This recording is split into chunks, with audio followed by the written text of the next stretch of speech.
José Mourinho vient de remporter l'Europa Conference. C'est un titre pour la Roma qui attendait ça depuis tellement longtemps.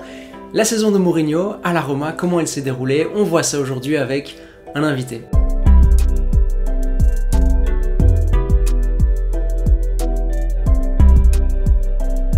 Hey, j'espère que vous allez bien et j'espère que votre équipe préférée va bien. Il y a un an, j'avais invité Guillaume qui nous parle de l'Inter, et à la fin de la vidéo, on avait un peu parlé de Mourinho qui arrive à la Roma. On s'était dit, rendez-vous dans un an pour voir comment la saison du Special One du côté du Stadio Olimpico s'est déroulée. Mais bon, on est un an après. Guillaume, je suis très content de te revoir ici sur la chaîne. Merci Elias pour l'invitation, c'est toujours un honneur et je suis très heureux de revenir un an après. Il y a beaucoup de choses qui se sont passées en un an, très beaucoup de choses. Guillaume qui traite le football italien pour Eurosport et c'est l'un des journalistes références pour le football italien en France. Guillaume, on va commencer avec une question assez directe comme ça, un peu provocatrice, mais ça nous permettra direct d'être dans l'ambiance. Si la Roma n'avait pas gagné l'Europa Conference, est-ce que la saison, elle serait ratée, ou du moins est-ce que ce serait une saison pas exceptionnelle? Parce que bon, la saison passée, elle n'était pas non plus exceptionnelle, et puis voilà quoi, est-ce que ce serait deux saisons qui se seraient plutôt ressemblées sans ce titre en Europe? Alors, j'ai envie de te répondre, pour moi et pour les observateurs en Italie, la saison n'aurait pas été réussie, évidemment, s'il n'y avait pas eu cette victoire en Europa Conference. Même avec cette finale, d'ailleurs, pour moi, il y a des choses à redire, on va en parler. Après, j'ai envie de te dire, hélas, qu'à Rome, en tout cas, ça n'a pas bougé. Que Mourinho ait gagné la conférence ou pas, ça n'aurait rien changé du tout parce qu'à Rome, il est considéré vraiment comme intouchable après une saison. Donc, à Rome, ça n'aurait rien changé. Pour nous, les observateurs, on va dire, italiens, plus globalement, disons que ça aurait changé quand même beaucoup de choses le fait qu'il ne la gagne pas. Ouais, la saison de la Roma en Serie A, elle est un peu étrange, non? Parce que ça commence et t'as l'impression qu'il y a vraiment des périodes où ça allait pas, il y a des périodes où ils étaient sur une bonne dynamique, et puis tu te dis, est-ce qu'ils pourraient pas se battre pour la 4e place? Parce que la Juve, elle était complètement décrochée en début de saison, et puis il y a un moment dans la saison où ça devient clair que ce sera pas le cas, ils ont même dû un peu se battre pour rentrer en Europa League. Comment est-ce que tu décrirais cette saison de la Roma sur la scène domestique? Écoute, c'était une saison un peu en dents de scie, comme on dit en France, parce que, comme tu dis, il y a eu des hauts et des bas. Les bas ont été parfois assez lourds aussi à porter, parce qu'à Rome, tu sais, c'est des bas qui sont toujours tumultueux, il y a toujours beaucoup de turbulences. C'est pas des défaites vraiment anodines. Moi, je me souviens des défaites dans le derby, par exemple, qui avaient été assez lourdes au match aller 3-0. Mais Mourinho a toujours su garder avec lui la confiance des supporters, et c'est hyper important à Rome. Il a gardé la confiance des médias romains. Tu sais, Elias, et on va le dire aussi aux téléspectateurs, c'est que à Rome, tu as par exemple un quotidien, Il Romanista, qui s'occupe que de la Roma tous les jours. Tu as à peu près une dizaine de radios qui s'occupent que de la Roma. Donc, c'est vraiment un environnement très compliqué, et plusieurs entraîneurs quand même ont... Voilà, l'histoire c'est pas très terminée. Je pense à Spalletti évidemment pour la deuxième fois. Je pense à Di Francesco. Je pense à Rudy Garcia qui est plutôt bien parti, mais il y a eu quand même eu des turbulences.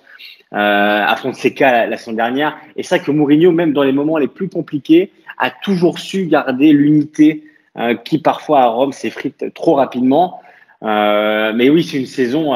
Tu sais que mine de rien, c'est la pire saison de la carrière de Mourinho pour une raison simple, c'est qu'il compte 14 défaites. 11 en Serie A et 3 ailleurs. Donc, il n'avait jamais eu autant de défaites dans sa carrière que cette saison-là. Paradoxalement, c'est sa pire. Et j'ai envie de te dire, finalement, il a la cote. À Rome, il a vraiment une cote, comme je te disais, intouchable. C'est vraiment l'un des empereurs. On rigole un peu avec ça à Rome. Parce que quand tu vois un peu le défilé, même qu'il y a eu après la victoire de la Coupe, il est vraiment accueilli en héros. Et en lisant un peu les médias romains, il est passé du statut de héros à légende. Il y a eu quand même Il Messaggero, qui est le quotidien qui s'occupe des affaires de Rome, un quotidien généraliste, et qui disait qu'il était légendaire après cette victoire de Conference League, parce que à la Roma, les trophées c'est pas quelque chose qui est dans l'histoire. C'est ça que gagner ce trophée européen, le premier, si on compte 61 et la Coupe de Ville des Foires. Donc Mourinho vraiment aujourd'hui est considéré à Rome comme une légende, peu importe ce qui se passera dans la suite. Oui. Comment est-ce qu'il a fait pour garder cette confiance des médias romains? Est-ce que c'est parce qu'il avait une communication qui a fait qu'il a emmené du monde avec lui? Est-ce que c'était trop difficile pour les médias de le critiquer parce que les supporters étaient derrière lui? Est-ce que les médias ont été un peu indulgents dans le sens où ils voyaient que c'était quand même un projet à long terme qu'il fallait construire? Comment est-ce qu'il a fait pour garder cette confiance? Bah, tu sais, Mourinho il a un palmarès déjà qui est plus grand que celui de la Roma. Donc, quand il est arrivé, c'était une surprise totale. En Italie, on ne s'attendait pas. Et forcément, il bénéficiait d'un crédit qui n'aurait pas été accordé à d'autres entraîneurs parce que Mourinho, vraiment, un entraîneur de cette envergure-là, la Roma, il ne l'avait quasiment jamais eu depuis, j'ai envie de te dire, Capello dans les années 2000. Donc, vraiment, le fait que Mourinho arrive avec ce statut de grand entraîneur, même si évidemment, ces dernières années, à Tottenham, à Chelsea, c'était plus compliqué, à Manchester. Mais il arrive à Rome comme une légende. Au bout de quelques jours, tu avais déjà des fresques dans la ville. Donc, dans les moments plus compliqués, tu le connais, Elias, il est toujours un communicant très habile. Avec les médias, il a toujours joué avec. Par exemple, un exemple tout bête, après le derby, la première chose qu'il fait, c'est de prendre tous les joueurs, de faire un cercle, de faire une espèce de discours parce qu'il sait que les caméras sont là. Et ensuite, il va sous la Curva Sud, voilà, pour garder cette union avec les supporters. Donc, c'est vraiment un communicant, surtout en Italie, où on aime beaucoup ça, qui est très habile. C'est l'arme après la victoire de la conférence aussi. Voilà. Alors, j'ai pas envie de dire que c'est calculé, c'est quelque chose aussi qui aide pour sa cote. Donc, il a évidemment joué avec les médias, il a su les garder de son côté, et surtout avec des déclarations puissantes en disant que l'équipe est toujours avec lui. Parfois, et on va en parler après, il a eu aussi des mots durs pour son vestiaire, et ça n'a pas toujours passé. Mais en tout cas, voilà, le fait que lui, avec les médias, a toujours une relation particulière, mais surtout en Italie, où on l'a accueilli comme… tu sais, ça faisait quand même 12 ans qu'il était parti, et c'était un personnage vraiment puissant en Italie à l'époque, déjà à l'Inter. Entre-temps, évidemment, de l'eau a coulé sous les ponts, mais le fait de le retrouver en Italie, quand même, il avait un crédit, surtout à Rome, assez grand. Donc, même quand les premières défaites sont arrivées, il n'a jamais été remis en cause à Rome. Et dans les quotidiens généralistes italiens, oui. À Rome, un peu moins, parce que comme je te le disais, sa saison n'est pas parfaite, au contraire. Mais lui, avec son image, avec la puissance qu'il a avec certains médias, et bah, il arrive à faire passer ce message de saison très réussie, alors qu'il y a quand même des choses à redire. Oui.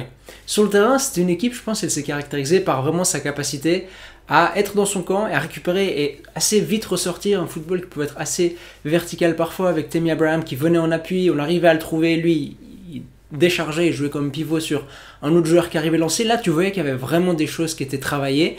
Ça restait quand même du Mourinho, peut-être le Mourinho de Tottenham aussi qui s'appuyait pas mal là-dessus. Comment est-ce que son style il a été accueilli en Italie? Est-ce qu'on a été surpris? Est-ce que c'était du Mourinho classique? Est-ce qu'on a apprécié certaines petites adaptations qu'il faisait, comme notamment l'usage du troisième homme? Comment est-ce qu'on a un peu jugé le football sur le terrain? Bah, alors, ce qu'on peut déjà dire, c'est que au mercato estival et hivernal, il avait été satisfait parce que plus ou moins tous les joueurs qu'il avait demandé étaient arrivés. Donc, il y avait déjà eu de la part de ses dirigeants. L'été dernier, la Roma a fait le plus gros mercato italien des clubs. Donc, c'est quand même important de dire qu'il y a eu des dépenses qui ont été faites sur le mercato pour des joueurs qui parfois quand même n'ont pas été à la hauteur de ce qu'on attendait. Mais au niveau de son style, en tout cas, ça reste du Mourinho. On l'a vu en finale. Ça n'a pas été une finale très flamboyante. La Roma est beaucoup restée dans son camp avec une défense très solide. Je pense à Mancini, je pense à Smalling, à Ibanez, vraiment, qui ont été dans le combat. Et ça reste une équipe de combat. Mais plutôt que le style de jeu, Elias, j'ai envie de te dire que Mourinho, cette année, a insisté sur la mentalité au-delà de la tactique, parce que la Roma, c'est un club et des joueurs qui n'ont pas beaucoup gagné. Mourinho, quand il est arrivé à la Roma, il a tout de suite vu que son vestiaire manquait de mentalité gagnante, comme il appelle ça. Et pour lui, ça a été important d'insister sur vraiment ce concept de haïr la défaite. Pellegrini l'avait expliqué dans une interview à un quotidien anglais où il disait, mais au-delà de l'aspect du jeu, et on le sait qu'il n'est pas non plus très cher à Mourinho, lui voulait vraiment inculquer à ce vestiaire la mentalité de gagnant, et le fait de gagner la coupe d'ailleurs complète parfaitement ce processus-là, parce que moi je pense notamment à ce Roma Juve où la Roma gagne 3-1 à la 65e et ils perdent 4-3, ils prennent 3 buts en 10-15 minutes, et c'est un peu le symbole de ce vestiaire-là qui manquait vraiment de leader, mais de cette haine de la défaite, et Mourinho a vraiment apporté ça cette saison. Après, sur le terrain, évidemment, tu as parlé d'Abraham qui fait une saison incroyable. Honnêtement, on ne s'attendait pas vraiment. Pellegrini aussi qui a su élever son niveau. Il y a eu plein de bonnes surprises du côté de la Roma. Mais c'est vraiment cette première saison-là, Mourinho a voulu vraiment souligner la mentalité. Là, tu me fais une transition toute trouvée avec cette volonté d'inculquer cette haine de la défaite aux joueurs. Il y a une défaite qui est vraiment marquante, c'est celle contre Bodo Glimt. On est dans la phase de groupe de la Conference League où la Roma perd 6-1.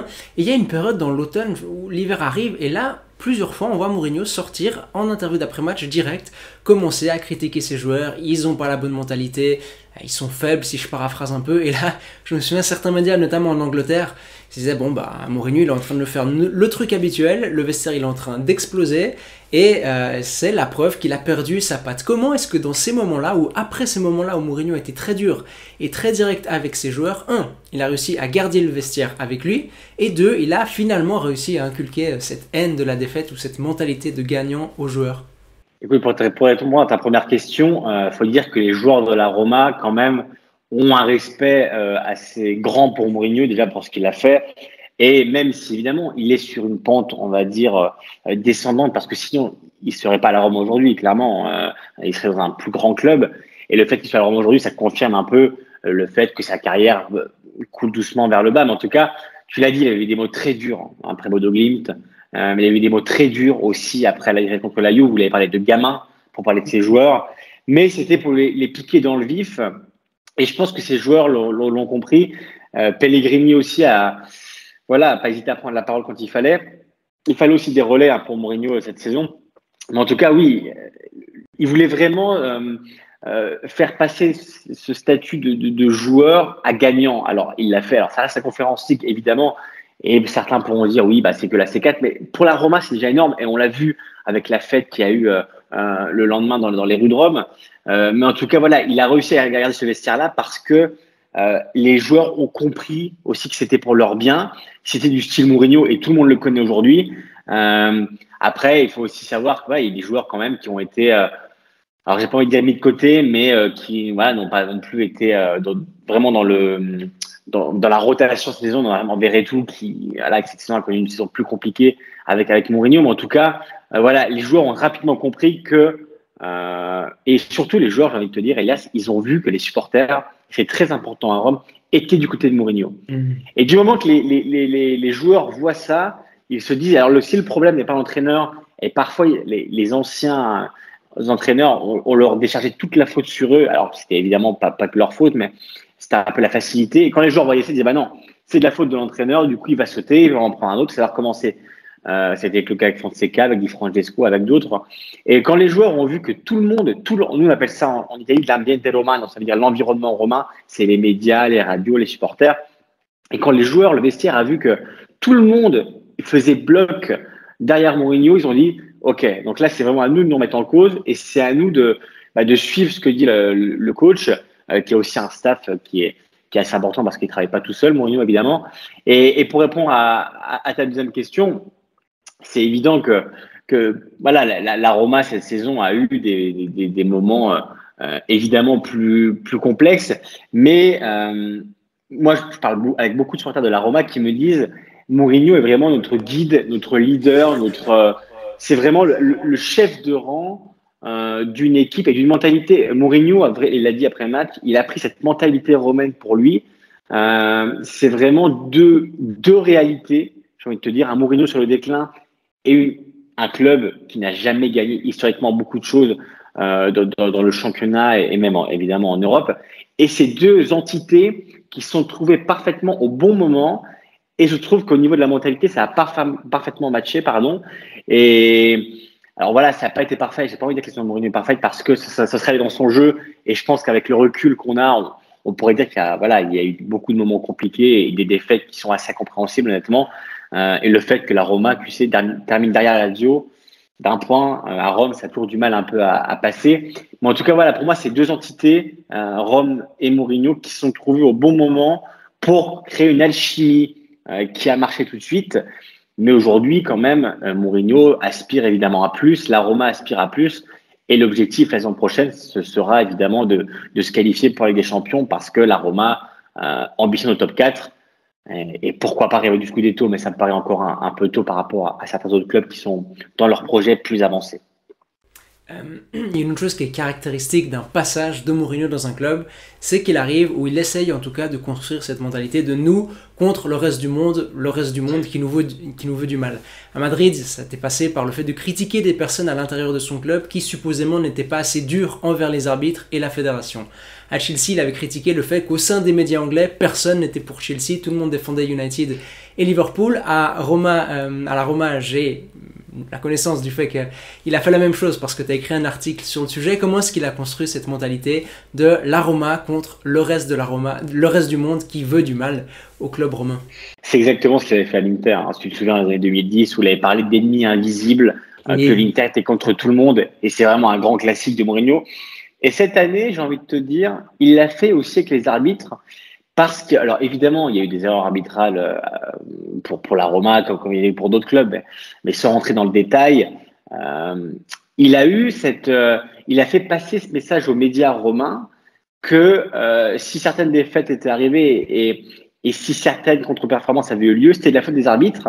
Donc, au-delà du fait que personne n'aimait la Roma, il a eu aussi ce message, cette année, les arbitres ne veulent pas faire gagner la Roma. Et il a créé, comme d'habitude, avec les médias, avec les conférences de presse, il s'est vraiment inventé des ennemis parfois qui n'existaient pas, parce qu'évidemment que les arbitres n'ont rien contre la Roma, comme ils n'ont rien contre la Lazio, contre Milan, contre l'Inter, contre la Juve.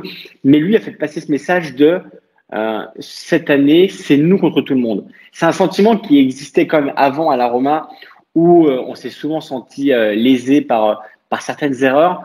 Mais alors, avec Mourinho, ça a été décuplé. Et j'ai plusieurs unes de journaux, notamment du Romaniste, alors qui est un quotidien supporter de la Roma, mais qui a souvent eu ce credo de nous contre tout le monde.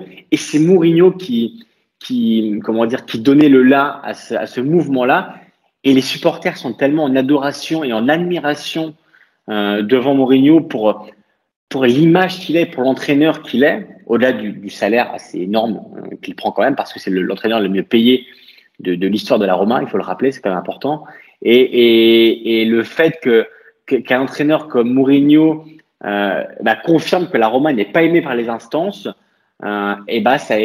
tout l'environnement s'est compacté derrière lui, derrière le leader Mourinho.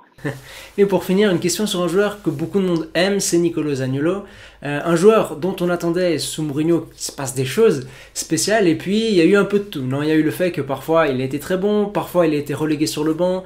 Mourinho s'en est aussi amusé en conférence de presse, je crois, où il y a une conférence de presse où il avait noté quelles questions, au bout de combien de questions on lui poserait une question sur Zaniolo. Est-ce que tu dirais que Mourinho il a vraiment réussi à apporter quelque chose de ce joueur? Est-ce qu'il a réussi à en tirer quelque chose de particulier? Ou il y a quand même un truc qui bloque, il n'arrive pas encore à appuyer sur le bon bouton, sur les bons leviers pour que Zaniolo explose comme on s'attend à ce qu'il explose? Pour parler de Zaniolo, déjà, faut évidemment contextualiser. C'est un joueur qui a eu déjà 2 grosses blessures au vu de son jeune âge, et c'est quelque chose quand même qui pourrait le conditionner même pour la suite. Et la deuxième, c'est que c'est un des plus grands talents en Italie, avec probablement Federico Chiesa et d'autres, mais vraiment, Zaniolo est vraiment un joueur avec un talent brut. Et tu sais, en Italie, on en manque beaucoup. Et c'est pour ça que mon drapeau derrière est en berne, c'est parce qu'on va pas au mondial. Donc pour l'instant, je le laisse en berne. Mais en tout cas, Zaniolo nous a manqué aussi en sélection. Mais Mourinho, en tout cas, leur relation a été un peu de je t'aime moi non plus. Ou parfois, alors il y a eu aussi des ajustements tactiques où Mourinho est passé d'une défense à 4 à une défense à 3.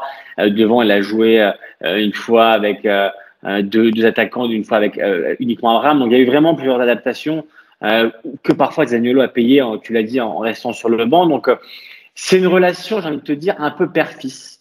Où parfois Zaniolo a aussi besoin de… Parce que tu sais, Zaniolo, il a aussi une vie privée un peu… susceptible de dans les médias, où il est très médiatisé, où c'est un joueur qui a eu quelques frasques aussi. Donc c'est un joueur qui est très suivi par les médias, aussi même par le gossip. Donc Mourinho doit aussi gérer ce côté-là, et c'est pas simple. Donc Zaniolo a aussi quelques casseroles, mais c'est un très jeune joueur, c'est un grand talent. Mais pour l'instant, on voit pas tout de suite, je pense, la patte, parce que cette saison, Zaniolo a encore été blessé. Il a eu encore des moments assez compliqués dans l'échéance de sa saison, mais tu l'as vu en finale. Le but qu'il met est magnifique, cet enchaînement poitrine et la conclusion. Mais alors la première question, c'est de savoir déjà s'il va rester, parce qu'il faut rappeler qu'il n'a toujours pas prolongé. La Roma aimerait le prolonger, mais c'est vrai qu'une grosse vente, entre guillemets, est prévue pour les finances. Donc, si demain, on sait que la Juve est très intéressée par Zaniolo, si demain une offre à 50-60 millions arrive, je pense que la Roma quand même va cirer. Donc, la question, c'est de savoir est-ce que Mourinho pourrait aller au bout de son boulot avec Zaniolo. Mais en tout cas, voilà, pour moi, c'est vraiment une relation père-fils où et ben là encore, il a travaillé sur la mentalité avant le jeu parce que Zaniolo est encore très jeune, donc il a besoin de se formater à l'exigence du football professionnel. Et parfois, il en manque un peu sur certains aspects. Au niveau du jeu aussi, mais là-dessus, c'est pas toujours Mourinho qui l'a conseillé, c'est aussi beaucoup son staff, sur certains mouvements, sur certains appels, sur certaines courses défensives, sur les adaptations tactiques. Donc, il y a eu vraiment beaucoup d'ajustements. Donc, c'est encore tôt pour parler de Pat Mourinho sur Zaniolo, mais en tout cas, voilà, les deux ont une bonne relation. Il y a eu quelques moments, on va dire, plus compliqués, mais il n'y a jamais eu d'altercation ou voilà. Donc là, pour moi, il y a une relation qui est assez saine. Et parfois, Zaniolo a besoin aussi de se faire un peu, se faire remonter un peu les bretelles. Ce qui a été le cas. Mais après, voilà, la vraie question, c'est de savoir s'il va rester. Pour l'instant, j'ai envie de te dire que oui. Et je pense que ce serait bien parce que les supporters l'adorent déjà. Le fait qu'il marque en finale, forcément, entre en compte aussi pour la suite parce que c'est une finale du côté de Rome, on s'en souviendra pendant longtemps. Une finale européenne gagnée, c'est pas tous les jours à Rome. Donc, je pense que même lui est très attaché à la Piazza, comme on est en Italie. Donc, je pense que lui aussi veut rester. Et ben voilà, maintenant vous savez pas tout, mais vous savez beaucoup de choses sur la saison de la Roma et cette première saison de Mourinho pour son retour en Italie. Merci Guillaume. Bah écoute, merci Elias. C'est toujours un plaisir de suivre ta chaîne YouTube. Et voilà, j'espère avoir été assez concis pour te dire en gros que la saison de Mourinho est globalement réussie, mais elle est réussie parce que lui aussi arrive à faire passer le message qu'elle l'est.